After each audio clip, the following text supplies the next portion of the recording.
Bismillahirrahmanirrahim. Ahyikum bitahiyyatil Islam, tahiyyatun min ahlil jannah, tahiyyatun fiha salam, salamun qawlan min rabbir rahim. Assalamualaikum warahmatullahi wabarakatuh.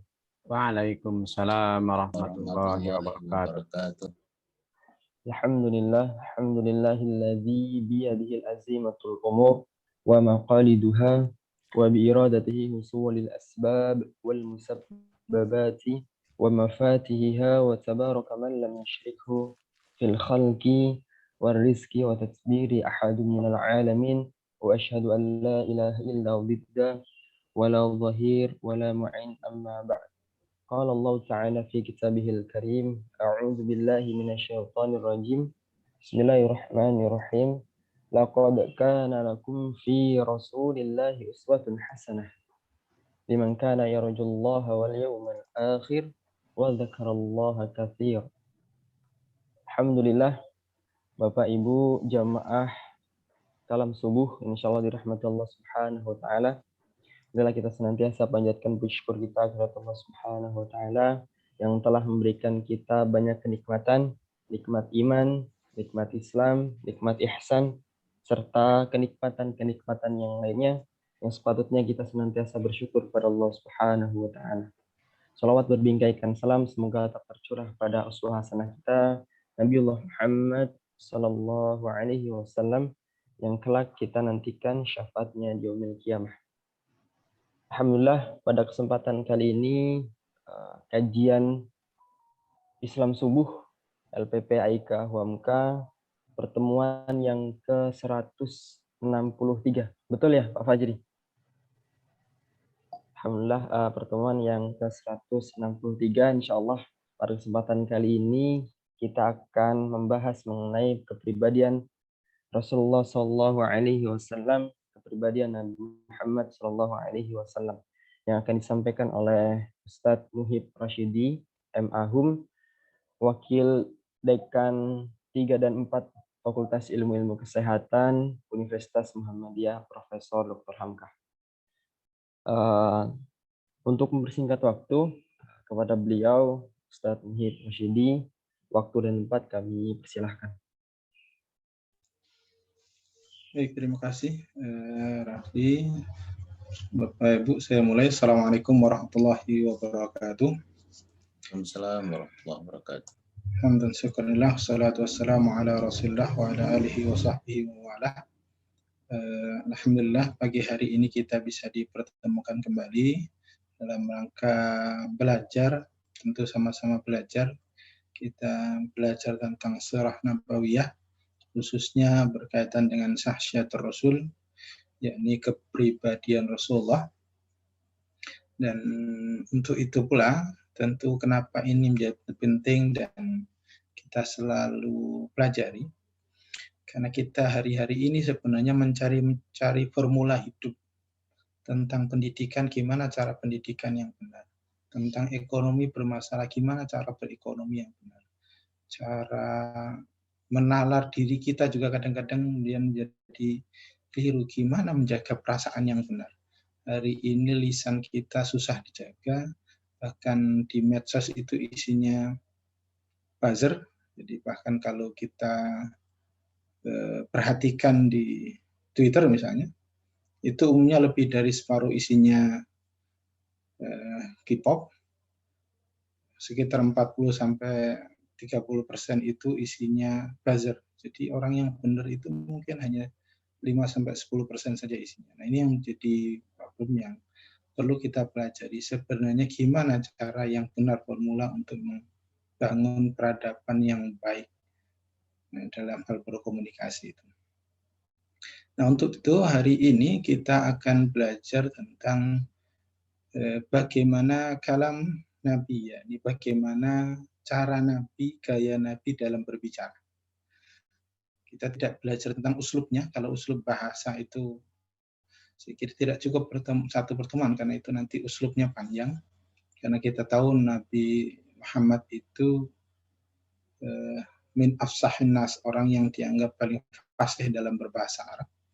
Makanya kita tidak belajar bahasa Arabnya, tapi bagaimana cara beliau menyampaikan.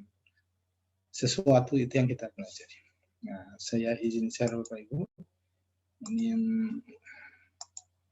saya sampaikan hari ini, yakni sifat kalam Nabi Sallallahu Alaihi Wasallam, gaya bicara Nabi, tentang kalam Nabi. Tapi ketika berbicara kalam, begitu dibuka di Quran, begitu dibuka di hadis, ternyata memang penggunaan kalimat kalam ini berbeda karena di dalam bahasa Arab bicara itu ada banyak jenisnya. Jadi banyak jenisnya. Kalau di Quran kita ketemukan kata ini, an-nutqu wal lafzu wal kalam wal qaul. Apa sih bedanya? Karena itu nanti ada namanya ilmu mantiq, ada namanya ilmu kalam, tapi tidak ada namanya ilmu tentang talafut. Talafut ini nanti kita belajarnya tentang bagaimana cara menghafal dan juga melafadzkan. Kemudian al-qaul tidak ada ilmunya, karena al-qaul itu terkait dengan perkataan itu sendiri, bukan pada personal itu siapa yang menyampaikan.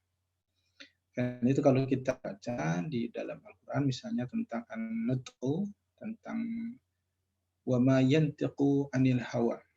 Nah, di sini yang kemudian nanti kalau kita belajar terjemahan biasanya berbeda pendapat. Apakah Rasulullah itu ngomong tidak pernah pakai hawa nafsu, berarti semuanya yang disampaikan itu wahyu sehingga semua wajib diikuti, atau sebenarnya Rasulullah juga beristihad. Nah, itu yang biasanya diperdebatkan. Padahal kalau kita lihat tafsirnya juga kata-kata an-nutqu yang lain di ayat-ayat yang lain nanti kita akan ketemukan bahwa Al-Quran menggunakan kata yantiq itu berkenaan dengan Al-Quran. Dengan Al-Quran itu sendiri. Maka beberapa tafsir, misalnya tafsir At-Tabari menyebutkan, jadi wa ma yantiqu anil Quran in hawa. Jadi, tidaklah Rasulullah itu membicarakan Al-Quran menurut hawa nafsu. Jadi, makanya in huwa illa wahyu yuha. Maka Al-Quran itulah wahyu. Nah, ada kemudian kata lafz. Ini juga kalau lafaz ini menirukan saja. Lafaz. Ada kata kalam yang nanti menjadi ilmu kalam. Karena itu ilmu kalam berkaitan dengan kalamullah. Jadi kalau di Al-Quran kita buka kata kalam, itu yang keluar adalah kata kalamullah. Maka yang kita pelajari kalau ilmu kalam itu tentang apa yang disampaikan Allah, tentunya adalah tentang pembicaraan-pembicaraan Allah yang kemudian berkenaan dengan takdir, tentang iradatullah, nah itu yang dibicarakan. Kalau ilmu mantiq tentang Quran dalam arti isinya, maka yang disebut ilmu mantiq nanti dasar bahasanya, struktur bahasanya adalah Al-Quran.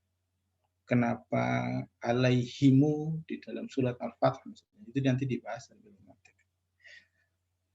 Nah, bedanya di sini kata nataqa, lafadha, kalama, dan qala. Kata qaul itu tidak pernah disandingkan dengan Allah. Jadi qaulullah itu tidak ada. Yang ada qaulul haq, qaulur rabb. Kenapa Allah itu tidak bisa disandingkan dengan qaul? Karena qaul ini tidak bisa melekat dengan sighahnya, orangnya. Jadi qaulu Ibrahim itu kalam Ibrahim. Tapi kalau qauli itu bisa. Nah, itu bisa. Jadi Allahi itu nggak bisa. Tapi ilahana itu bisa. Tuhan kita bisa. Rabbuna bisa. Tapi Allahuna itu nggak bisa. Nah, itu kalimatnya begitu. Itu dalam kosakata bahasa Arab. Kemudian kita berbicara tentang qaul dalam Al-Quran. Kita akan temukan 8 ini. Ini saya sebutkan untuk bisa dipelajari nanti bagi yang tertarik dengan ilmu bahasa, baik itu komunikasinya maupun tata bahasanya. Jadi kata-kata 8 ini bisa nanti diindikasikan. Kapan perkataan disebut dengan qaulan tsaqila, kapan disampaikan, cirinya seperti apa, fungsinya seperti apa. Nah, itu masing-masing nanti ada. Ada qaulan tsaqila, ada qaulan layyin. Jadi qaulan tsaqila, perkataan yang berat yang nanti merujuk pada Al-Quran. Inna sanulqi 'alaika qaulan tsaqila. Surat Al-Muzammil. Kalau qaulan layyina, perkataan yang lembut. Surat Thaha ketika Harun dan Musa menghadap ke Fir'aun. Kemudian qaulan syadida. Qaulan syadida perkataan yang benar. Benarnya itu konteksnya apa? Itu harus apa bedanya dengan hak. Kenapa tidak ada Quran itu qaul hak, ada qaulan haqiqah, qaul haqqul ladzi yamtarun kan. Kemudian qaulan mausura. Mausura itu yang mudah, yang ringan itu ada. Baligha, ma'rufa, karima, azim. Ini silakan nanti dipelajari. Tentu ini saya sebutkan untuk menarik minat siapa yang melihat bahasa. Karena kita ini kadang-kadang berbicara sesuatu, kadang-kadang nggak masuk ke 8 ini.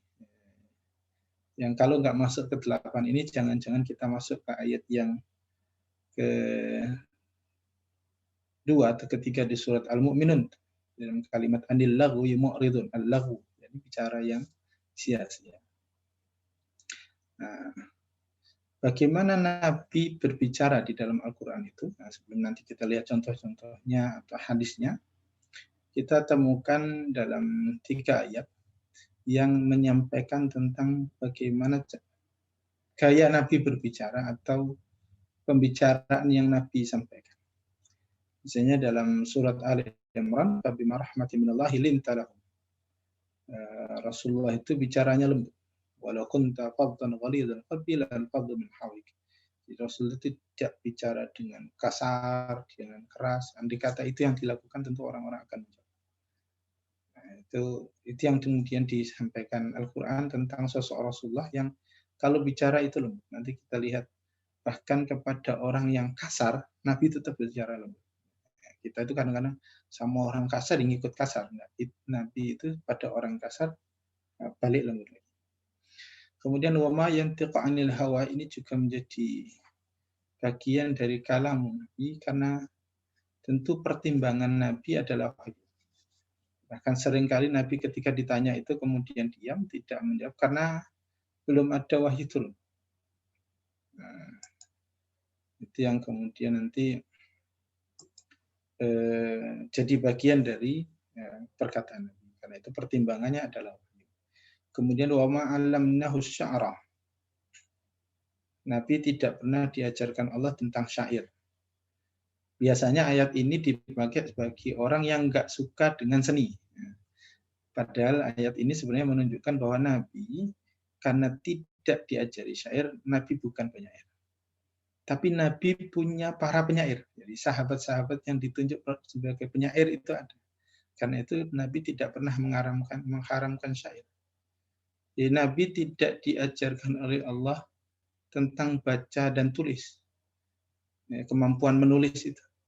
Tapi bukan berarti kemudian menulis itu haram. Jadi boleh. Bersyair itu boleh. Nah, tentu nanti kaidahnya seperti minggu lalu belajar tentang musik misalnya. Musik itu harus dilihat nadanya seperti apa, musiknya, liriknya seperti apa. Kemudian penyanyinya juga seperti apa. Bisa jadi yang tidak boleh itu bukan musiknya, bukan liriknya, tapi penyanyinya yang bermasalah. Itu yang kemudian perlu dilihat. Itu wa ma'alamnahu sya'ra. Nabi tidak pernah menyampaikan sesuatu dengan syair. Dengan syair itu tidak. Meskipun nanti uslubnya menjadi bagian dari kaidah syair. Uslubnya menjadi bagian dari kaidah syair. Nah, sekarang kita bahas ya, dari inti kita. Bagaimana sebenarnya Nabi Muhammad ketika berbicara. Jadi hadis pertama dari Usama bin Zaid dari Urwah. Urwah ini adalah keponakan Aisyah. Jadi Urwah ini anaknya Asma. Asma punya suami namanya Zubair. Maka nama anaknya nanti Urwah bin Zubair. Nah, nanti Urwah bin Zubair ini punya tante begitu namanya Aisyah. Qalat ma kana Rasulullah sallallahu alaihi wasallam yasrutu sadrakum hadza walakinahu kana yatakallam bi kalamin bainahu fasl. Ini karena Urwah dengan teman-temannya, beberapa riwayat menyebutkan Urwah dengan teman-temannya ngomong itu cepat sekali. Maka diingatkan oleh tantenya itu Aisyah radhiyallahu anha mengingatkan Rasulullah itu kalau ngomong nggak pernah begitu cepat begitu. Ngomongnya itu faslun. Faslun itu jelas. Meskipun faslun itu juga bisa bermakna kita pahami. Kata fasl itu terpisah-pisah. Jadi kata per kata itu jelas. Nggak kemudian lurus, kencang saja, tapi ada putus-putus. Yahfaduhu man jalasa ilaihi, kemudian mudah siapapun yang duduk bersama Nabi ketika mendengar Nabi bicara itu menghafalnya. Jadi Nabi ngomong itu gampang dihafal. Dalam riwayat Imam Ahmad disebutkan yafqahuhu kullu ahad. Bahkan ketika Nabi menyampaikan, semua orang itu gampang hafal, gampang paham. Nah, kita kalau bicara, kita juga ingin berlatih gitu. Kalau bisa kita ngomong pelan dan kita pastikan semua yang mendengar paham. Dan karena itu kita tidak berbicara dengan bahasa-bahasa yang rumit tidak difahami orang, atau dengan gaya bahasa yang muter-muter. Yang muter-muter, yang kemudian kita pengennya sesuatu yang dekat tapi bicaranya jauh. Misalnya ngomongin lapar misalnya, tapi bahasanya bukan lapar, tapi pakai entah bahasa biologinya atau bahasa istilahnya apa. Yang itu kepanjangan, yang orang pikirnya, oh itu yang penting lapar itu begitu, selesai. Nah, itu orang kemudian mudah faham dan mudah hafal. Kemudian yang kedua dari Sumamah, dari Anas bin Malik, bahwa Rasulullah SAW kalau menyampaikan yu'idul kalimah salasan litaqal anhu hatta tufhamu an. Jadi Rasulullah kalau nyampein sesuatu seringkali diulang. Diulang ini ketika kita baca syarahnya itu ada dua makna. Diulang dengan kalimat yang sama atau diulang dengan kalimat yang berbeda dengan maksud yang sama. Jadi dengan kalimat yang berbeda atau kata yang berbeda dengan maksud yang sama. Misalnya kata memuji Allah. Kata memuji Allah itu kemudian kita sebut Allahu Akbar, Allahul Qadir, Allahul Alim. Itu kalimat yang seolah berbeda tapi punya makna yang sama. Jadi untuk menyebutkan sesuatu kemudian diulang agar orang kemudian yakin, tahu, oh itu maksudnya. Itu qalanhu. Jadi agar mudah difaham. Itu qalanhu itu kata akal, masuk akal. Atau bisa jadi kata litaqal, kata akal itu diikat. Diikat itu yang mudah dihafal. Hatta tufhaman. Agar kemudian bisa difaham. Jadi diulang-ulang. Karena itu kalau kita menemukan guru menyampaikan sesuatu kayaknya materinya berulang, itu bisa jadi tujuannya adalah memang untuk diikatkan ke kita sebagai murid. Ini kan sudah kemarin ya, diulang lagi. Ya biar betul-betul kita ingat itu saja. Jadi kita husnudzonnya. Kemudian hadis yang ketiga. Ini hadis ketiga dari Mus'ab bin Sa'ad lama kana yaumul fath. Ini hadisnya sebenarnya lebih panjang. Saya coba potong itu. Tapi untuk melihat konteksnya. Jadi ada seorang namanya Abdullah bin Abi Sarah. Abdullah bin Abi Sarah ini saudara sesusuan dari Utsman bin Affan. Beliau ini orang yang dulunya ketika sebelum Nabi hijrah itu kesalahannya banyak. Kesalahannya banyak, nggak pernah mau taat sama Nabi.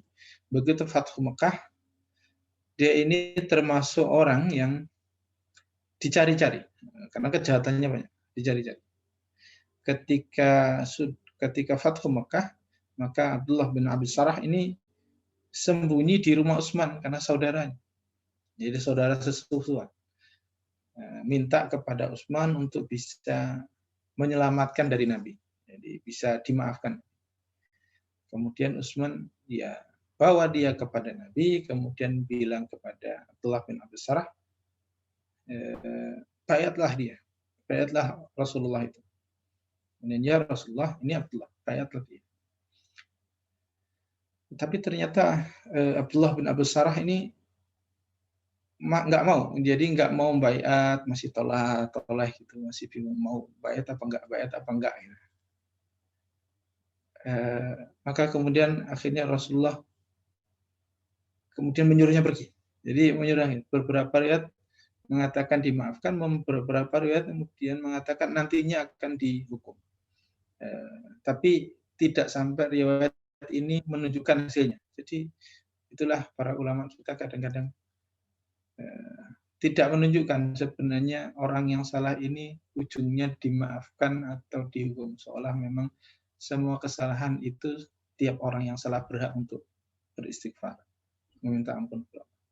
Tapi yang terjadi di sini unik karena kemudian Rasulullah menyampaikan, "Amma kana fikum rajulun rasyid." Jadi bilang kepada yang di situ, kalian ini nggak ada yang cerdas dikit apa ya? Bunuh aja dia gitu. Nah, maksudnya hukum aja gitu. Tapi ternyata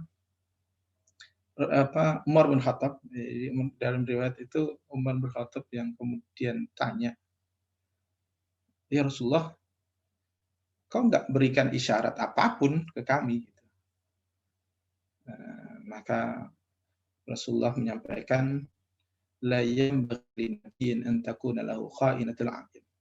Tidak pantas seorang nabi mempunyai isyarat mata. Isyarat mata itu tinggal ya lirikan aja, selesaikan gitu ya. Nah, itu enggak ada, nabi begitu enggak boleh. Jadi salah satu yang dilarang Allah kepada nabi itu enggak boleh kha'inatul a'yun, mata yang terlihat berkhianat. Ya, seolah-olah iya tapi tidak, itu enggak boleh. Makanya emang ya namanya nabi harus jelas. Perintahnya harus jelas.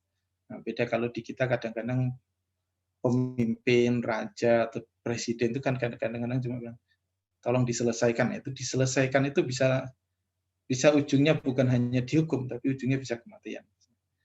Nah, itu tentu Nabi tidak begitu. Nah, kisahnya di situ. Sehingga dalam hal ini Nabi tidak memberikan isyarat bentuknya khianat atau isyarat mata. Kemudian hadis yang keempat,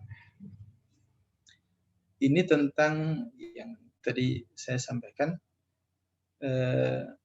kepada orang yang jahat. Jadi betapa Rasulullah itu sangat lembut, tidak mau ngomong langsung bahwa ini jahat, ini neraka, itu tidak ada ceritanya. Nah, maka di sini ada riwayat ketika ada orang datang kepada Nabi, orang ini dikenal jahat, dikenal banyak keburukan, kemudian izin kepada Aisyah untuk ketemu Nabi. Nah, maka Nabi bilang, izinkanlah dia, orang itu jahat. Bi'sa ahus ashir, a'ibnul asyirah. Jadi ini orang sebenarnya jahat. Tapi begitu orang itu masuk ngomong ke Nabi, Nabi ngomongnya lembut, ngomongnya halus. Nah, Aisyah bingung. Ya Rasulullah, qulta alladhi qulta, summa alanta lahul kalam. Jadi Rasulullah berkata kepada tentang dia begini dan begini, katanya orangnya buruk. Kok bicara sama dia lembut? Nah, maka Rasulullah sampaikan, Aisyah, inna syarran nasi man tarakan nasu aw wa'adahu nasu ittaqau fahshi. Jadi seburuk-buruk manusia itu kalau orang lain pergi darinya karena takut kekejian. Jadi orang yang buruk itu apa? Orang yang buruk itu malas ditemuin orang. Giliran ditemuin ngomongin orang lain, diketahui mencela orang, itu akhirnya orang malas. Nah, itu seburuk-buruk orang. Nah, itu tidak boleh. Nah, ada riwayat yang saya tidak disebutkan di sini tentang 70.000 orang yang masuk surga. Masuk surga. Habis itu Ukasyah namanya. Ukasyah itu angkat tangan, ya Rasulullah, doakan aku agar aku masuk di dalam golongan itu. Maka Rasulullah sampaikan, ya aku mendoakan Ukasyah, engkau bagian dari golongan itu yang masuk surga tanpa hisab. Tapi berikutnya ada sahabat lain yang bilang lagi, ya Rasulullah, doakan aku juga ya Rasulullah. Nah, tapi kalimat Rasulullah unik. Rasulullah sampaikan, dan ini sangat terkenal nanti kalimatnya, qad sabaqaka Ukashah. Ukashah sudah mendahului. Nah, Rasulullah nggak sampaikan, kamu itu sebenarnya nggak pantas tanpa hisab. Tapi Ukashah sudah mendahului. Artinya untuk doain orang sudah nggak lagi. Nah, jadi udah itu aja. Karena itu mencela itu tidak dilakukan Rasulullah, hanya menyebutkan saja ini fi'sahul asyirah abnul asyirah. Karena ini orang dikenal. Jadi itu saja, tidak kemudian ini pasti masuk neraka ini, itu nggak pernah dilakukan Rasulullah. Itu yang harus dilakukan. Kecuali orang itu sudah dikenal keburukannya, semua orang sudah tahu keburukannya, maka gampang kemudian disampaikan. Kemudian hadis kelima ini yang hadis yang paling panjang disampaikan Imam Tirmidzi dalam kitab Syama'ilnya. Karena itu bisa saya sampaikan dengan ringkas. Jadi ini juga dilihatkan oleh Ibnu Halah. Jadi Hindun bin Abi Halah, anak dari Khadijah dengan suami yang lama, Abi Halah. Karena itu riwayatnya dari Hasan bin Ali. Hasan bertanya kepada pamannya yang namanya Hindun bin Abi Halah. Jadi Hindun bin Abi Halah ini pamannya Ali bin Abi Thalib. Karena Hasan ini punya ibu namanya Fatimah. Nah, Fatimah ini anak dari Khadijah. Tapi Khadijah itu punya anak dari suami yang lama namanya Hindun. Nah, suami yang lama namanya Abu Halah. Nah, Hindun bin Abi Halah ini terkenal dengan wasafan, jadi orang yang pandai mendeskripsikan sesuatu. Karena itu ini riwayat yang panjang disampaikan oleh Imam Tirmidzi dalam kitab Syama'ilnya. Hasan bertanya, "Sifli mantiq Rasulullah sallallahu alaihi wasallam." Berikan aku gambaran pamanku tentang Rasulullah, bagaimana cara Rasulullah menyampaikan sesuatu. Maka Hindun bercerita, ini panjang, karena Rasulullah SAW mutawasil ahzan, bahwa Rasulullah SAW yang pertama itu adalah mutawasil ahzan, orang yang selalu dirundung kesedihan. Dalam syarahnya, yang dimaksud dirundung kesedihan ini bukan Rasulullah itu murung terus, bukan. Tapi Rasulullah itu orang yang tegar karena ujiannya panjang. Jadi tegar, dikit lagi ada ujian lagi, dikit lagi ada ujian lagi. Sehingga dia terlihat sangat tegar, tapi mutawasilun ahzan.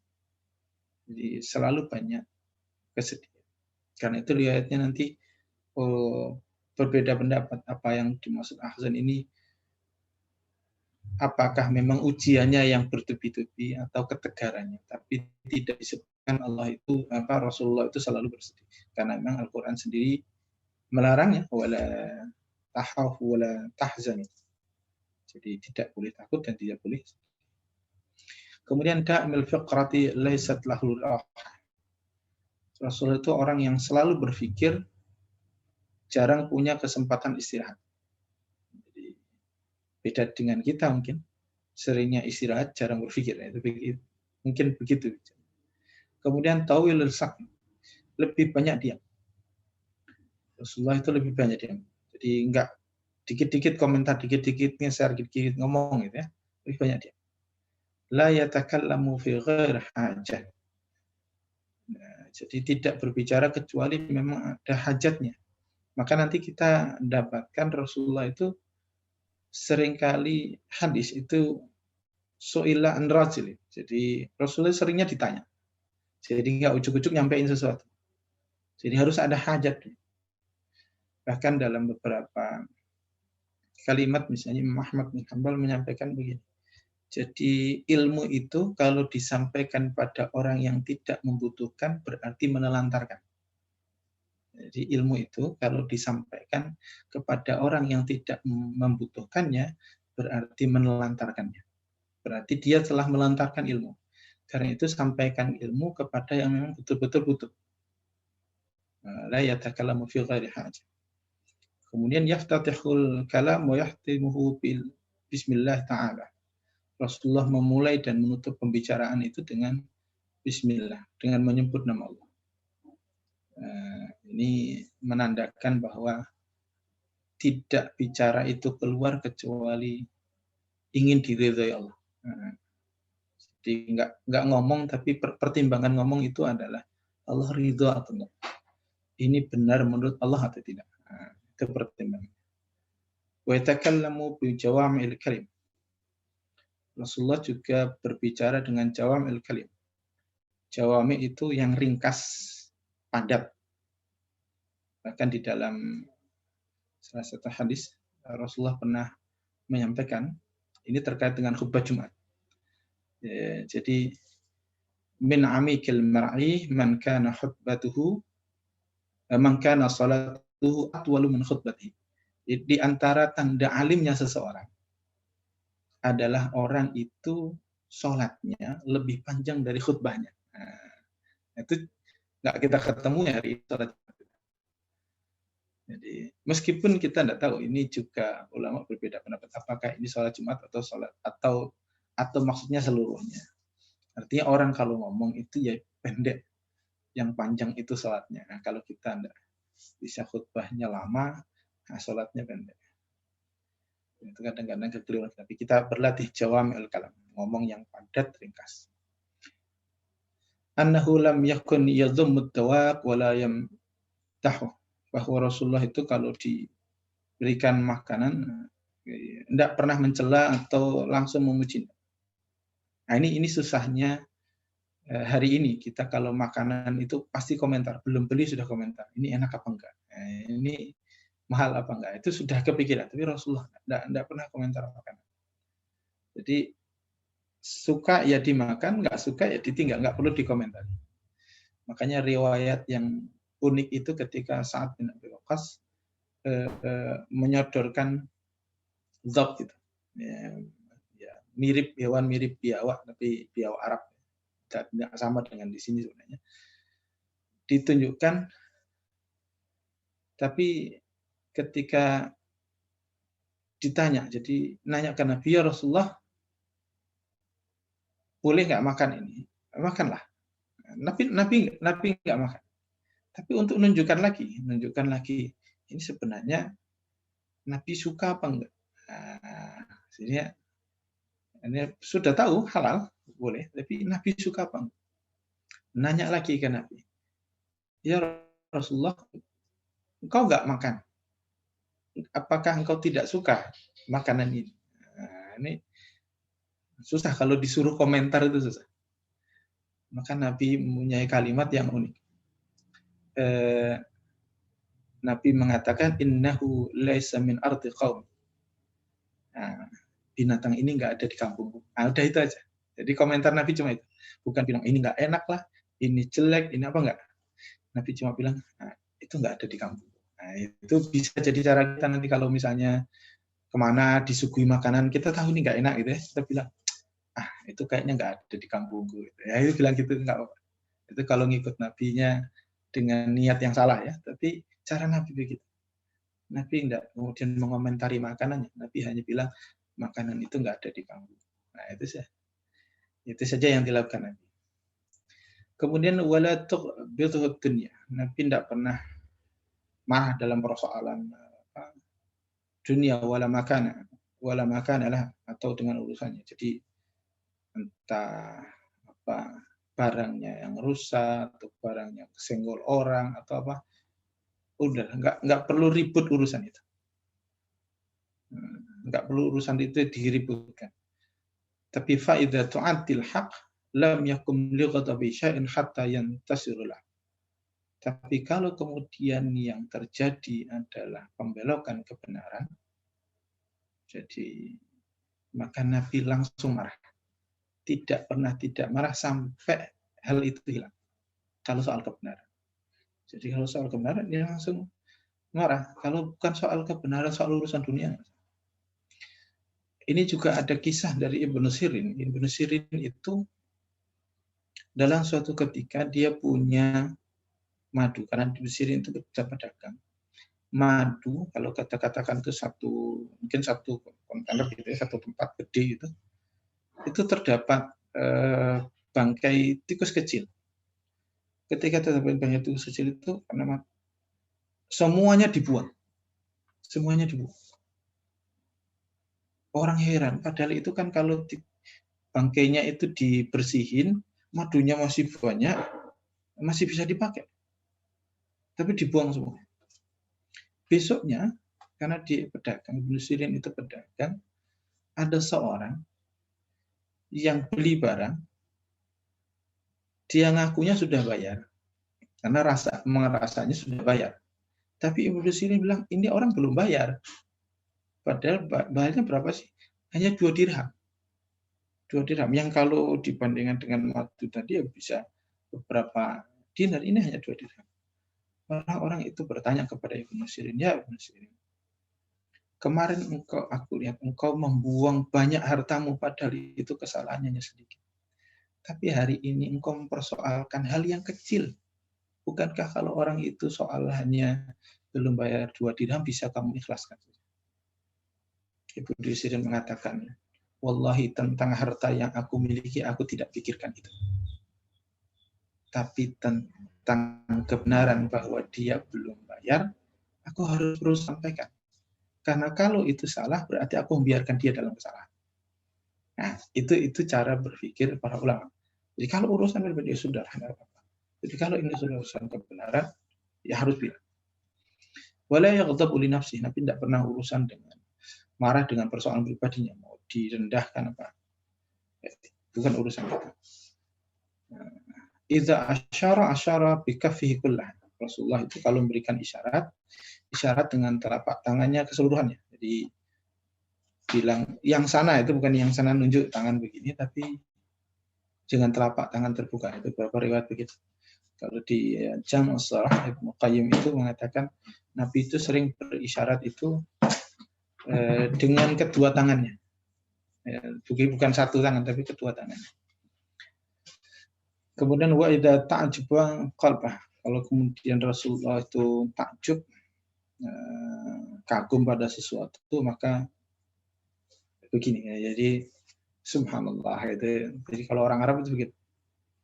Jadi subhanallah.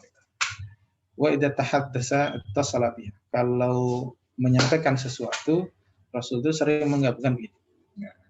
Jadi Rasul itu sering kalau ngomong ittasala bihi. Meskipun dari beberapa riwayat kadang juga tidak, seringnya, tapi bedanya yang kalau kita beberapa kali saya lihat kalau belajar sama orang Arab itu video-videonya kalau langsung ketemu itu, kalau mereka bicara itu tangannya itu ngangkat tinggi.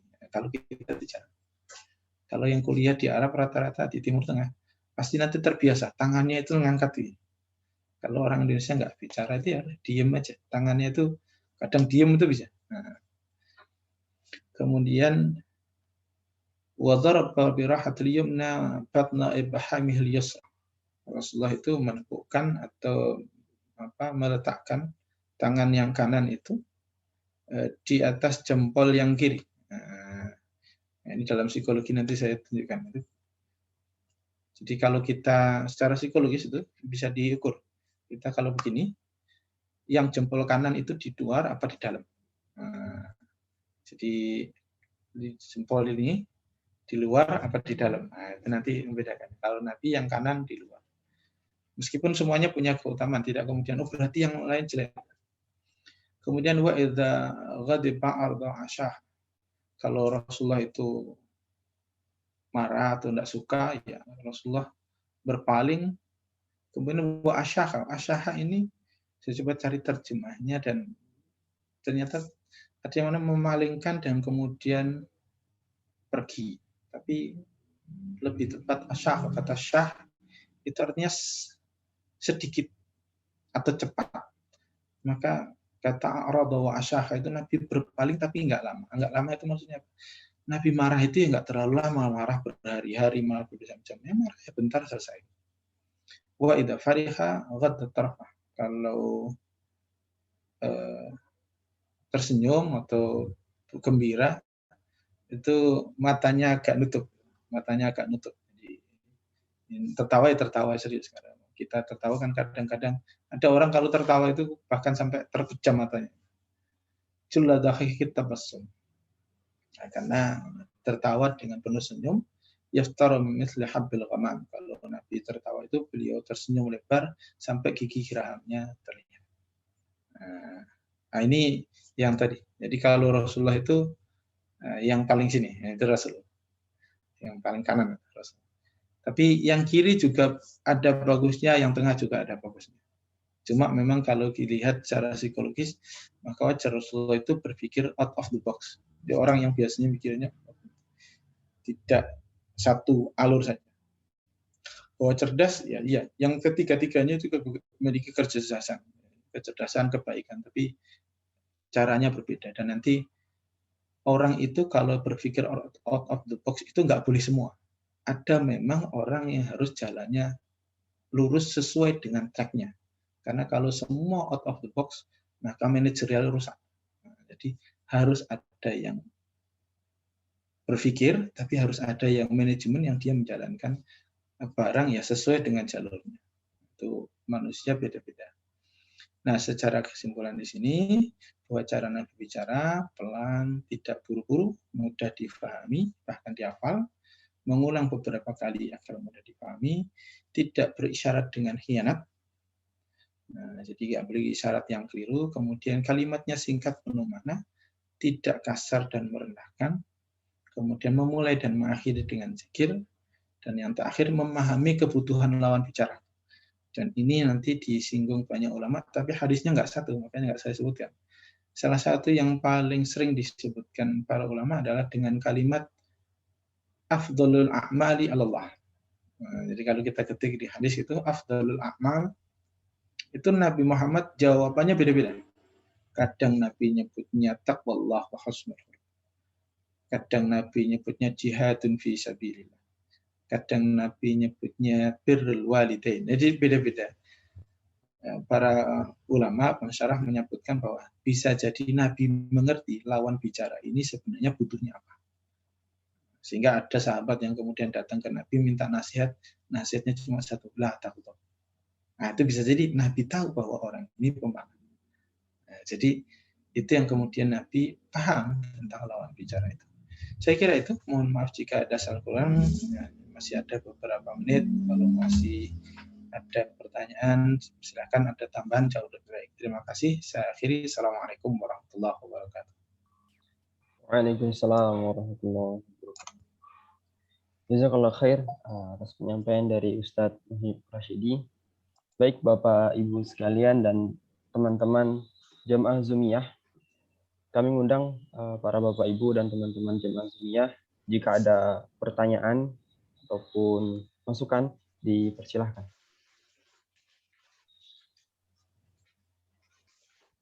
Tadi Usul menjadi penanya kedua. Ini ada yang direct message-nya ke saya. Ya.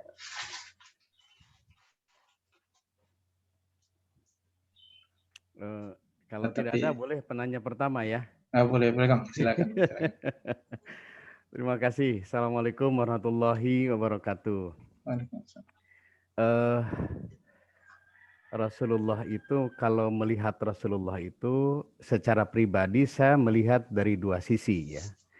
Sisi pertama Rasul sebagai manusia biasa, sisi kedua Muhammad sebagai Rasulullah. Nah, pada saat saya melihat Nabi Muhammad sebagai manusia biasa, maka muncul di situ selera-selera pribadi ya. Dan dalam pemahaman pribadi saya, maka tidak perlu juga diikuti. Nah, pada saat minggu yang lalu, Mas Pur ya, Ustadz Mas Pur itu menyampaikan bahwa Rasulullah seleranya mengajari istri balap, kira-kira kan begitu ya, balap lari ya, itu selera pribadi menurut hemat saya. Karena bisa jadi ada orang yang ngajarin kuda gitu ya, naik kuda gitu, atau terkait dengan makanan ya.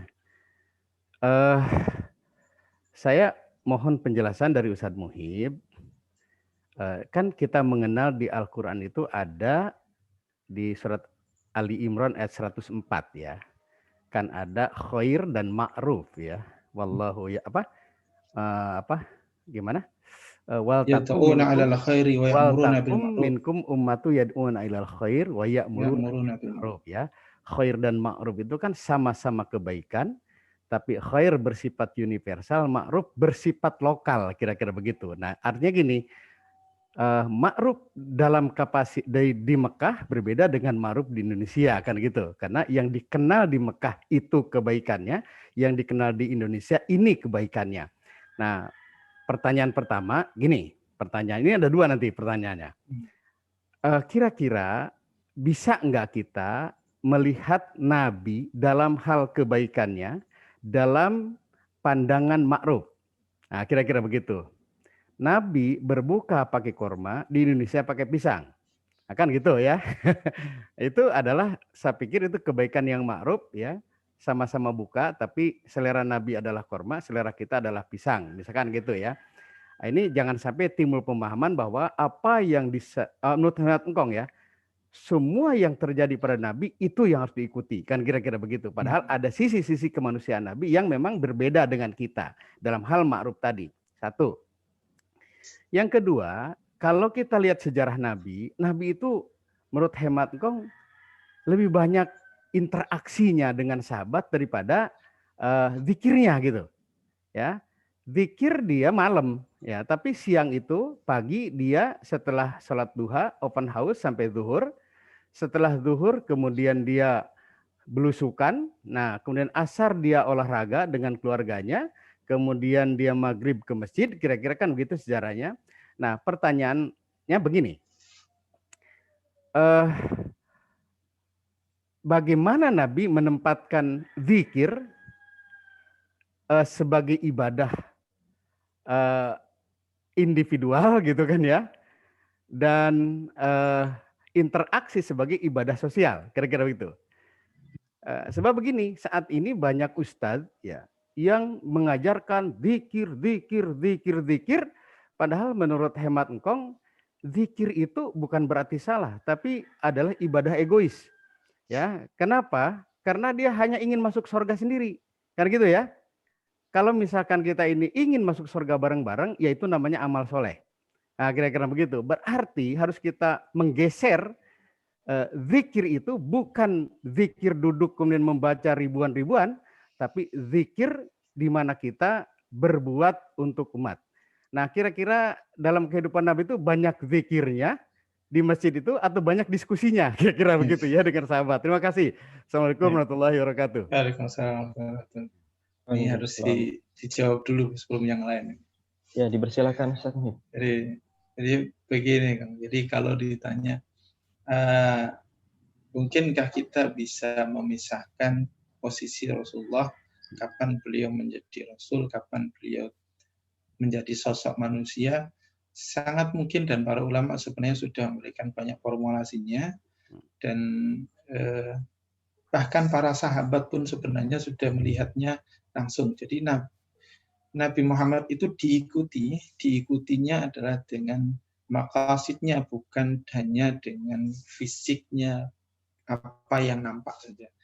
Jadi ketika Rasulullah di Perang Badar, menentukan posisi Perang Badar, itu ada sahabat namanya Habab bin Munzir nanya kepada Rasulullah, kita posisi sekarang ini mau perang pakai siasat begini, ini wahyu apa pendapat pribadi? Artinya para sahabat tahu kalau wahyu ya harus diikuti, tapi kalau pendapat pribadi lain lagi. Kata Nabi, ini siasat perang saja, nggak ada wahyu. Karena itu kemudian Habab bin Munzir, ya Rasulullah, kalau begitu aku punya ide. Itulah kenapa akhirnya ketika mau perang Badar, nanti Habab bin Munzir punya ide untuk menguasai beberapa sumur di daerah Badar, agar nanti ketika musuhnya datang, dia sebenarnya sudah agak kelelahan. Nah, di situ sebenarnya mengindikasikan para sahabat pun sebenarnya punya inisiasi untuk memisahkan mana Rasulullah posisinya sebagai seorang nabi atau rasul, mana sebagai seorang pemimpin perang yang manusia biasa, yang beliau juga beristiadat. Jadi situ. Nah, adapun tadi soal misalnya kebaikan di Arab, kebaikan di Indonesia, harusnya kita baliknya begini. apa sih definisi mungkar. Dulu ketika belajar tentang man ra'a minkum mungkaran, kita belajar tentang definisi mungkar. Mungkar itu didefinisikan dengan 3 hal. Pertama, menyalahi syariat, itu berarti mungkar. Mau dimanapun dia, kalau menyalahi syariat, ya mungkar. Jadi sholatnya nggak ngadep ke Ka'bah, ya mungkar. Nah, itu sudah dimanapun letak. Tapi ada 2 yang ini tidak langsung bersaikan dengan syariat. Yang kedua adalah dia sebut mungkar manakala berlawanan dengan akal. Berlawanan dengan akal. Jadi kalau sesuai syariat, yang paling pertama itu. Tapi kalau yang kedua, ini sama seperti syariat, tapi masalahnya dia berlawanan dengan akal. Maka tetap kita ikuti. Tapi kalau kemudian ini tidak sesuai syariat, tidak menyalahi syariat, tapi dia menyalahi akal, maka tidak boleh kita ikuti. Kemudian yang ketiga adalah tidak menyalahi kesepakatan umum. Kesepakatan umum, ini kita sebut mungkar. Orang Indonesia setirnya di mobil itu di kanan, di beberapa negara di kiri. Kok dia kemudian kalau jalan di jalan raya, dia nggak ke kanan tapi ke kiri misalnya, tentu ini menjadi masalah. Karena itu punya budaya masing-masing. Dan itu tidak bisa disamakan. Kalaupun misalnya tentang buah tadi, para ahli ilmu, terutama ilmu biologi, itu sebenarnya sudah banyak menuliskan kaidah umumnya begini. Semua buah yang ditulis dalam Al-Quran, itu sebenarnya buah yang bisa ditanam di seluruh dunia dengan iklim apapun. Itu buahnya. Nah, selain yang tidak disebut di Quran, maka dia terikat dengan wilayah tertentu, wilayah-wilayahnya sendiri. Karena Quran itu hudal linnas yang tidak dibatasi. Misalnya kurma ditanam dimanapun bisa, zaitun dimanapun. Begitu kita ngomongin padi, nah itu susah di daerah kutub susah. Nah, kita ngomongin rambutan itu susah. Stroberi itu susah. Nah, jadi begitu. Pisang itu di mana saja. Bahkan pisang kalau di dalam mazhab Imam Malik itu jadi sunnah makan pisang itu, karena itu di beberapa negara di Afrika Utara itu kan makanan pokoknya pisang, dan dalam ilmu biologi pisang itu disebut Musa Paradesia, jadi makanan surga. Nah, Quran menyebut pisang itu makanan surga. Itu yang pertama tentang posisinya Nabi dan Rasul. Jadi apakah bisa? Bahkan sudah ada kaidah tentang hadis-hadis yang yahtamilu bisyari wa ma la yahtamilu bisyari. Bahwa mana hadis yang membawa persoalan syariat, mana yang tidak membawa persoalan syariat. Makanya nanti di dalam Imam Al-Baghdadi itu ketika menuliskan definisi hadis dan sunnah itu berbeda. Mungkin kita sama saja dan para ulama banyak menyamakan, tapi nanti dibedakan bahwa hadis itu kullama akhbara 'anin nabi itu hadis. Nabi begini itu hadis. Tapi kalau sunnah kullama ata minan nabi, apa yang dihadirkan oleh nabi itu sunnah. Nah, karena itu kalau para sahabat bilang kanan nabi, itu belum tentu sunnah. Nah, jadi karena nabi itu belum tentu sunnah. Jadi, nabi makan pakai 3 jari, itu belum tentu sunnah. Karena nabi makannya apa? Makannya kurma wajar. Makan bubur ayam jangan 3 jari. Nah, jadi bedanya di situ.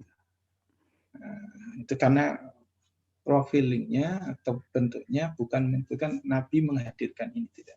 Nabi menyuruh ini, tidak. Nah itu Kang yang saya kira bisa saya jawab. Moga-moga terjawab Kang ya. Ya yang kedua mana yang banyak dilakukan Nabi? Zikir. Ya, yang kedua jadi sosial ini. Gitu. Dua-duanya banyak Kang. Yang keliru di kita adalah memisahkannya. Memisahkannya. Jadi kalau Nabi mengatakan dalam beberapa riwayat bahwa Nabi mengatakan aku berzikir itu tidak kurang dari 700 kali. Beristighfar tidak kurang dari 700 kali tiap hari. Itu dilakukan kapan? Bukan setelah salat. Kadang sambil jalan, kadang sambil kemudian ngobrol dengan orang gitu.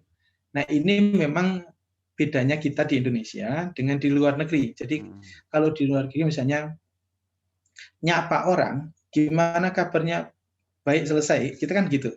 Kalau di luar negeri gimana? ngajak orang berzikir itu bisa. Hmm. Kifhalukum ya alhamdulillah.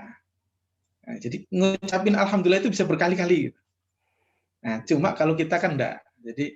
Jadi ini soal budaya sebenarnya yang kita yang kemudian nanti mengucapkan assalamualaikum diganti dengan pagi Pak, itu kan sebenarnya bergeser. Begitu nanti kita sampaikan assalamualaikum, sebenarnya kan bagian dari zikir. Jadi kita yang harusnya tidak memisahkan bahwa perilaku sosial kita itu juga bagian dari zikir. Jadi jangan di situ nggak ada zikir. Nah, sholatnya juga tidak sekedar sholat. Tidak dianggap itu zikir, tidak ngerti masyarakat, tidak ngerti orang lain. Enggak. Justru Nabi Muhammad ketika sholat, ada bayi, anak kecil yang nangis, Rasul mempercepat. Itu artinya Nabi zikir pun ngerti lingkungan. Nah, jadi nggak kemudian ketika zikir lupa segalanya. Lagi sholat, mau gempa, mau apa, biarin aja. Gitu. Ya nggak gitu juga. Nah, jadi ketika gara-gara lagi sholat ada yang kecelakaan, udah biarin selesai sholat dulu. Nggak gitu juga. Gitu. Jadi zikir ya, tapi sosial itu juga harus nyatu. Nah kita kadang-kadang, nah ini kalau pikiran sekuler itu gitu kadang-kadang, jadi pisahin. Dan kita bisa zikir kapan saja. Bekerja itu di jalan kan bisa juga. Tapi ngobrol sama orang itu isinya zikir juga bisa. Begitu yang saya kira. Jadi kalau memisahkan banyak mana itu nanti repot. Yang ada harusnya adalah kita satukan, kita miskan bahwa zikir kita dan sosial kita satu. Itu kira-kira. Sedikitnya nambah sedikit ya. Engkau pernah menemukan satu keterangan bahwa saat Nabi masuk ke masjid, ada dua kelompok manusia, yang satu kelompok sedang zikir, yang satu sedang berdiskusi. Nah, Nabi Muhammad itu memilih yang sedang berdiskusi. Coba ada di mana itu keterangan itu? Jadi saya lupa persisnya hadisnya, tapi riwayat itu begini yang jadi justru diskusi itu yang kemudian nanti ada juga riwayat yang ditegur karena dia bergurau di situ. Yang kemudian nanti ada kalimat begini, budiyal masjid lis-shalah lidzikri wa liqiraatil Quran. Hanya itu. Masjid itu fungsinya itu, salat, zikir dan baca Quran. Tidak ada diskusi. Meskipun itu sebenarnya bukan larang diskusi karena diskusinya isinya bercanda. Isinya bercanda waktu itu. Nah, artinya sebenarnya bukan persoalan itu. Jadi kalau disebut mana ini ada sholat, justru sholatnya diikut. Bisa jadi kalau sholatnya salah, diskusinya isinya ilmu. Ya, itu tentu. Jadi karena itu posisinya memang begini, lebih baik begini. Kalau ditanya, ini ada seorang syekh yang ditanya dalam kitab Pandap, ditanya begini, ya syekh, kalau ada orang yang ahli ibadah, tapi banyak maksiat, kemudian ada ahli ilmu, jarang ibadah, keduanya akan di mana? Nah, kalau kita kan, nah ini salah, ini pasti di neraka. Tapi syekh itu bilang, dua-duanya di surga. Loh kok bisa di surga? Ya, karena orang yang banyak ibadah, dengan itu Allah akan menjauhkan dia dari maksiat. Dan orang yang banyak ilmu, dengan itu Allah akan mengarahkan dia pada hidayah, sehingga akan kembali beribadah. Nah, muridnya nggak terima lagi. Ya Syekh, kalau begitu, dari dua itu, mana yang paling buruk? Nah, kan pengen tahu, yang mana yang paling buruk? Ibadah nggak jelas, dari maksiat, atau dia banyak ilmu, ibadahnya juga nggak jelas. Nah, maka Syekh itu kemudian diam dan bilang begini, yang paling buruk itu kita. Yang paling buruk itu kita. Ibadahnya nggak jelas, ilmunya nggak jelas, tapi ngomongin orang. Nah, itu jawabannya. Jadi yang paling buruk itu kita, bukan mereka. Kita yang ngomongin orang ibadahnya. Saya kira itu. Makasih Ustaz, makasih. Ustaz, ini ada beberapa pertanyaan di room Zoom. Iya. Di room chat Zoom. Dari Assalamualaikum Pak, saya Melinda Rahmawati dari FKIP Pendidikan Sejarah. Saya izin bertanya, bagaimana cara kita untuk memulai komunikasi dengan orang yang pernah membuat kita tersinggung di masa lalu? Nah ini, kita tidak boleh memutus silaturahmi dengan sesama muslim. Tapi orang yang kita jalin silaturahmi pernah membuat kita tersinggung sehingga ada rasa enggan untuk menjalin silaturahmi kembali. Terima kasih. Jadi Saya langsung jawab ini ya, ada 2 di sini. Iya, ada 2, Ustaz. Yang satunya tentang apa itu? Satunya tentang komunikasi. Sebagai seorang mahasiswa atau anak muda di zaman era digital saat ini, banyak tantangan mengenai komunikasi, terutama dalam media sosial dan platform lainnya seperti saat ini dengan perkuliahan virtual. Baik, itu yang pertama untuk Melinda Rahmawati ya.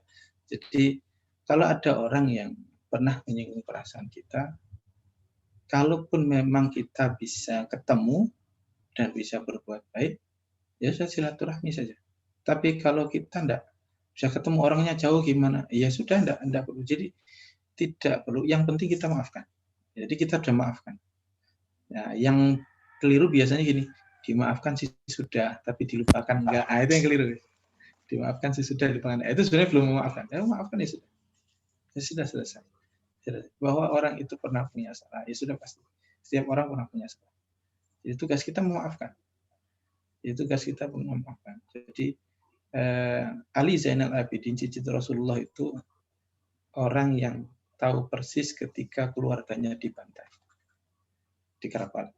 Tapi begitu Ali Zainal Abidin dewasa, orang-orang yang membantai keluarganya itu ada yang nanti buta, miskin, itu dibantu semuanya. Maka kemudian Ali Zainal Abidin ditanyakan, tidakkah kau dendam dengan orang itu dan marah pada orang-orang itu? Kata Ali Zainal Abidin, rasa-rasanya orang yang pendendam, punya amak, marah pada orang lain, tersinggung pada orang, itu orang yang nggak punya akal. Kenapa nggak punya akal? Karena dia sama seperti minum racun tapi ingin orang lain yang mati. Itu nggak akan terjadi. Kalau kita tersinggung, ya sudah, nggak wajib tersinggungnya sudah. Maafkan saja. Jadi kalau orang kita minum racun pengen orang lain yang mati, itu kan kita tidur nggak nyenyak, makan nggak enak. Giliran yang bersalah sama kita, dia makan enak, tidurnya. Itu kebaliknya, sudah kita maafkan. Urusan nanti dia datang, ya kita maafkan. Urusan nanti ketemu, ya kita berbuat baik lagi. Jadi itu soal silaturahmi. Jadi, tapi kalau misalnya, tapi susah komunikasi karena sekarang sudah nggak bisa terhubung, ya sudah mau gimana. Jadi sesuatu yang kita tidak bisa lakukan, ya tentu itu di luar ikhtiar kita. Atau misalnya kita salah sama orang, pengen minta maaf, tapi udah nggak tahu orangnya di mana. Ya sudah mau gimana lagi. Kita tidak tahu. Kecuali misalnya hutang. Kalau hutang, sampaikan kepada ahli warisnya, kembalikan. Jangan sampai kita punya hutang, keluarga punya hutang, udahlah, dilupain aja. Paling juga orangnya nggak ingat. Jangan begitu. Nah, itu kalau soal hutang. Kemudian pertanyaan kedua soal bagaimana komunikasi di media sosial. Beberapa kali, seingat saya sampaikan di sini.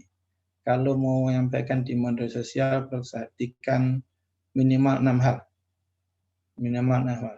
Pertama, harus benar isinya. Kalau enggak benar, berarti bohong. Kedua, harus baik caranya. Benar saja, tapi tidak baik, itu menyakitkan. Harus benar. Harus baik. Jadi benar saja enggak cukup, harus baik. Kalau sudah baik, pastikan tepat waktunya. Agar tidak motong pembicaraan. Kita di grup lagi ngomongin apa, tiba-tiba nyela. Nah, itu motong pembicaraan. Pastikan tepat waktunya. Meskipun benar, meskipun baik. Pastikan tepat waktunya. Kemudian yang ketiga, tepat sasarannya. Keempat, tepat sasarannya. Kalau nggak tepat sasarannya, nanti orang lain tersinggung. Kalau kita ingin mengingatkan orang, ingatkan dengan cara japri. Jangan di grup. Nah, ingetin orang di japri, jangan di grup. Nah, jadi pastikan dia tepat sasarannya. Kemudian yang kelima, dia harus bermanfaat. Dia benar, dia baik isinya, tepat sasaran. Tapi nggak ada manfaatnya, ngapain disampaikan? Ya nggak usah sampaikan. Nggak usah sampaikan. Yang terakhir, dan ini yang menjadi yang paling penting, pastikan kita tidak mencari pujian. Kalau kita mencari pujian itu begini, kalau nggak ada yang komentar kok kita sakit hati, mending nggak usah. Mending nggak usah. Share sesuatu, nggak ada yang komen kok kemudian, besok nggak mau share lagi, itu mending nggak usah. Itu berarti kita yang cari pujian. Atau cari yang punya perhatian orang. Nah, jadi karena itu sekarang mengucapkan innalillahi, perhatian apapun itu di grup silakan. Tapi tentu di situ nanti ada levelnya.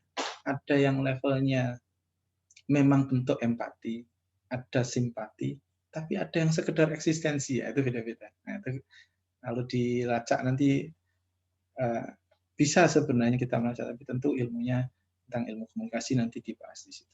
Jadi kalau ilmu 6 ini sudah kita lalui, kita sudah ikhlas, kita ini hanya mencari ridha Allah, urusan orang lain nanti nggak mendengarkan, urusan lain nanti orang nggak ada yang komentar, nggak ada yang like, nggak ada subscribe, ya sudah urusan lain. Tapi kalau itu yang kita cari, mending nggak usah. Mending nggak usah. Nah, itu saya kira. Baik Ustaz, jazakallah khair atas jawaban dari 2 pertanyaan Kak Melinda dan Kak Siva. Dan ini selanjutnya nih, kalau ada waktu saya mau Pak Margi. Pak Margiono. Dipersilahkan ini untuk kesempatan terakhir ini karena waktu sudah menunjukkan aktivitas kegiatan selanjutnya. Dipersilahkan Pak Margiono.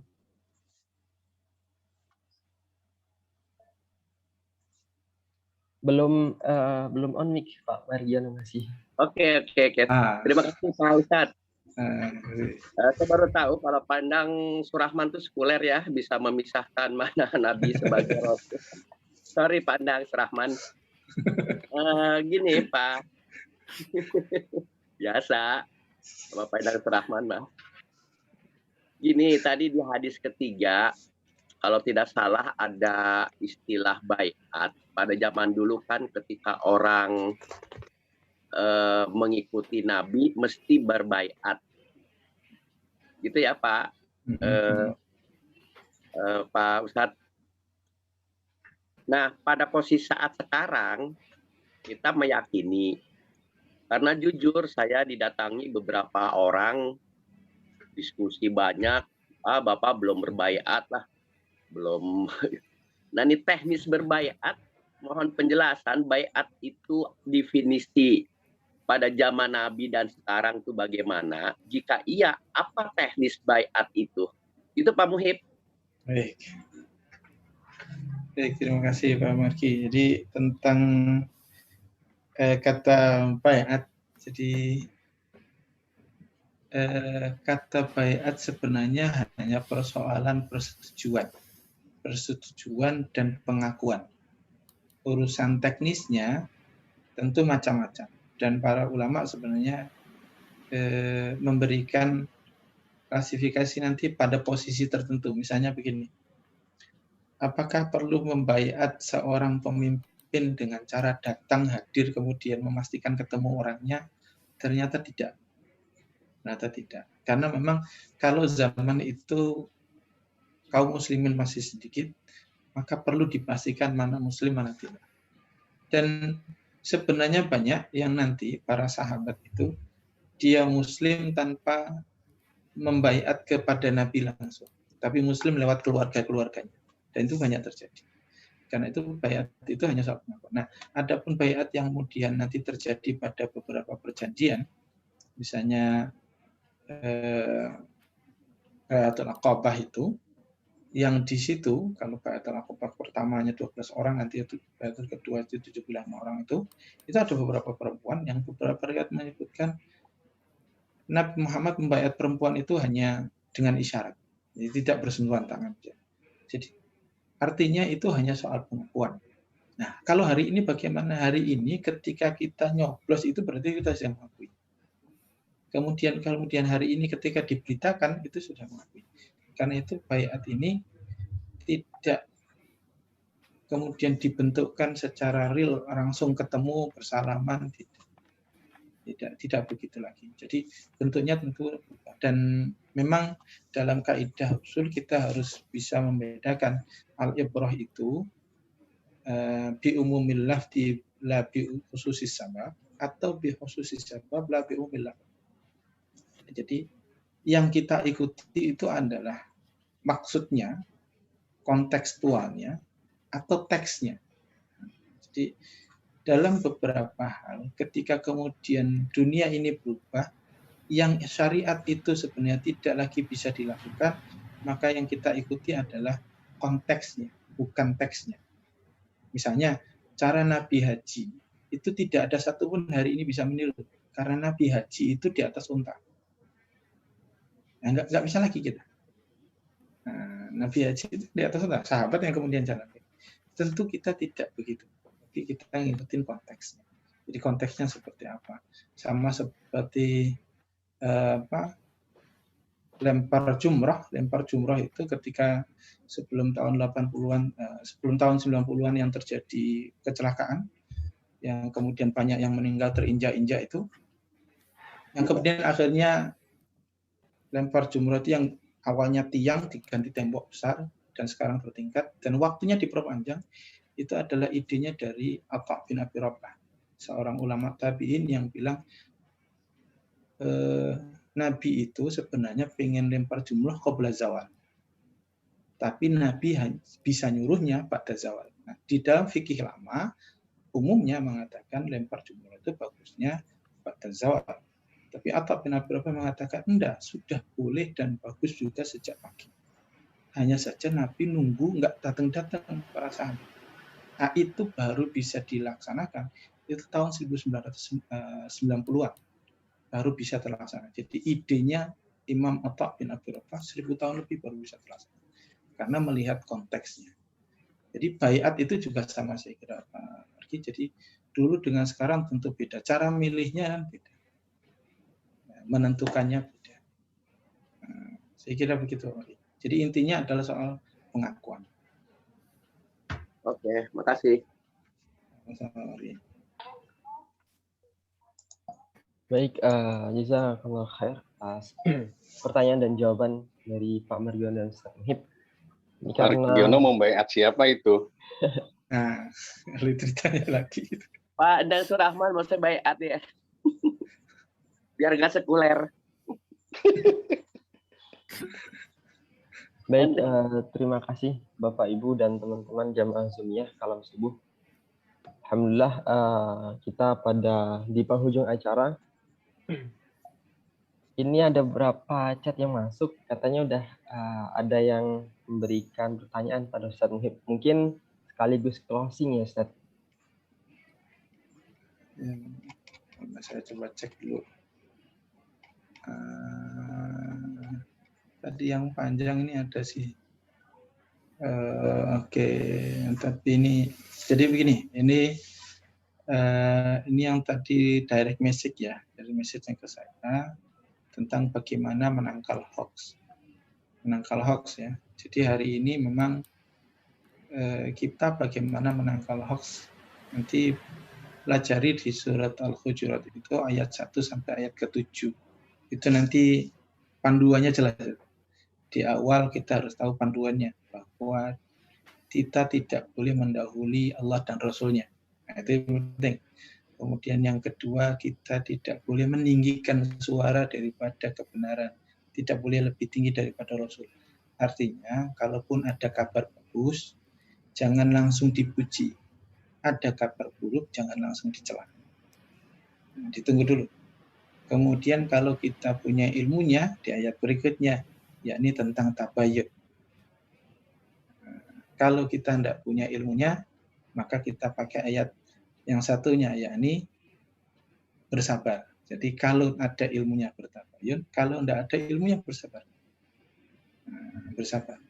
Kalau ada ilmunya bertabayun kita masih ragu, maka di ayat berikutnya nanti di surat Al-Hujurat disampaikan wa'lamu anna fikum Rasulullah law yuti'ukum bi katsirin minal amri la'anittum walakinnallaha habbaba ilaikumul iman wa zayyana fi qulubikum. Maka persoalannya kalau kita masih ragu ini hoax apa enggak? Ukurannya adalah kalau yang kita baca ini nambah iman apa enggak. Kalau nambah iman, nambah cinta kepada Allah, kita husnudzan itu benar. Kalau kemudian kita info itu malah nambah benci sama orang, wa karaha ilaikumul kufra wal fusuqa wal isyan, benci sama orang, kita harus juga berprasangka bahwa ini salah. Jadi kalau baca itu kok malah kita benci sama orang, udah salah. Dan ayat berikutnya, nanti ayat berikutnya itu nanti bicara wa in ta'ifatani minal mu'minina iqtatalu. Kalaupun ada dua orang beriman yang saling berperang, artinya saling beradu domba pada dua-duanya beriman, dua-duanya muslim nih. Jangan langsung sebut yang satunya kafir, jangan. Kalau ada kita bingung ini debat ini juga ulama, juga ini juga ahli ilmu, dua-duanya muslim, maka fa'aslihu bainahum. Kalaupun kita bisa lakukan, maka kita lakukan islah, perbaikan, kita berbuat baik pada keduanya. Kalaupun kita tidak bisa, ya sudah kita diam, karena ujungnya adalah innamal mu'minuna ikhwatun. Kita ini kalau seorang mukmin bersaudara. Yang mukmin itu sangat mungkin juga punya pendapat yang bisa jadi keliru di kepala kita. Padahal itu juga benar. Jadi para ulama itu berbeda pendapat, dan itu kalau kita mau menangkal hoax pakainya ilmu. Beda pendapat itu wajar, jangankan kita. Para sahabat itu pernah ditanya oleh sahabat lain, bagaimana pendapatmu ketika Rasulullah mati duluan dibanding kita, maksudnya dibanding para sahabat. Ada yang bilang, sungguh lebih baik aku duluan yang mati daripada Rasulullah yang mati, karena aku ingin mati dengan melihat Rasulullah. Jawaban baik kan? Bukan salah. Tapi ada sahabat bilang, kalau aku lebih baik Rasulullah mati sebelumku. Kenapa?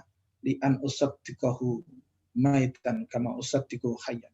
Agar aku bisa meyakinkan diriku bahwa aku bisa membenarkan Nabi meskipun dia hidup atau dia mati. Itu juga benar. Jadi ini benar. Nggak perlu dipertentangkan. Tugas kita mendamaikan. Nah, itu kalau soal hoax. Nah, kita ini kadang-kadang kita bilang hoax padahal bukan. Atau sesuatu sebenarnya yang hoaxnya itu kepala kita. Yang hoaxnya itu di kepala kita. Misalnya kemarin rame tentang informasi pemerintah membatalkan. Infonya membatalkan. Titik. Tidak ada belakangnya. Apakah karena nggak dapat kuota? Itu urusan, itu bukan pemerintah yang ngomong. Apakah karena nggak ada duitnya? Itu bukan pemerintah yang ngomong. Nah, ini kita harus hati-hati. Jadi pandang sesuatu dengan ilmu, kita tidak cepat untuk merespon sesuatu. Jadi urutkan di situ dari ayat 1 sampai ke 7, insya Allah nanti kita mudah menangkal hoax. Saya kira itu untuk Terima kasih Pak Ustadz. hari ini. Sama-sama. Terima kasih. Karena ini direct message, jadi ini takutnya dijawabnya pribadi. Terima kasih Bang. Ya, terima kasih. Baik, jazakallahu khairan katsir pada penanya dan Ustaz Muhib yang sudah memberikan jawabannya. Alhamdulillah, karena kita sudah di penghujung acara ini sedikit lumayan siang pada kesempatan kali ini kita selesainya. Untuk Ustaz Muhib diberikan kesempatan, ini ada beberapa penanya yang masuk pada sesi kali ini, diberikan kesempatan untuk memilih penanya terbaik. Semuanya terbaik. Alhamdulillah. Semuanya bagus-bagus. Ya, semuanya bagus-bagus. Akan tapi diberikan kesempatan untuk Ustaz Muhib memilih dua penanya. Penanya terbaik dan dua terpilih. Oke. Jadi ini kan ada dosen, ada mahasiswa ya? Ya. Ini satu-satu ya? Ya, satu-satu ya. Satu-satu. Yang pertama kayaknya memang yang nanya pertama itu, pandang itu. Alhamdulillah, Pak Margiono kalah. Nanya tentang itu, biar selesai tidak nanya di situ. Kemudian yang kedua ini mahasiswa tadi yang bertanya tentang persoalan era digital. Ini siapa namanya? Siva. Siva Anissa ya. Alhamdulillah. Selamat pada Bapak Endang Surahman, Ustadz Endang, dan Kak Siva Anissa. Insya Allah nanti ada door prize yang disediakan oleh LPPAIK UHAMKA. Semoga teman-teman atau Bapak Ibu sekalian yang belum mendapatkan masih senantiasa istiqomah untuk kita menjalin silaturahim, senantiasa mengupgrade keilmuan kita. Mungkin cukup sekian pada kesempatan kali ini. Mohon maaf apabila ada kesalahan, ada sikap yang kurang berkenan di hati Bapak, Ibu, dan teman-teman sekalian. Kami akhiri billahi fi sabilil haq fastabiqul khairat. Nun wal qalam yawma yasturun. Wassalamualaikum warahmatullahi wabarakatuh. Waalaikumsalam. warahmatullahi wabarakatuh. Terima kasih Ustaz Muhib. Terima kasih Anda. Ya, terima kasih Pak Ustadz Bapak Muhib. Ibu sekalian. Kalian. Semuanya terima kasih. Terima kasih. Buya Nandi, Ya. Pak Hozin, Buya Edi, Ya, semuanya jadi absen kelamaan. Ya, terima kasih. Baik, mohon izin ditutup ya Bapak Ibu. oke. Ya. Ya, Ustaz.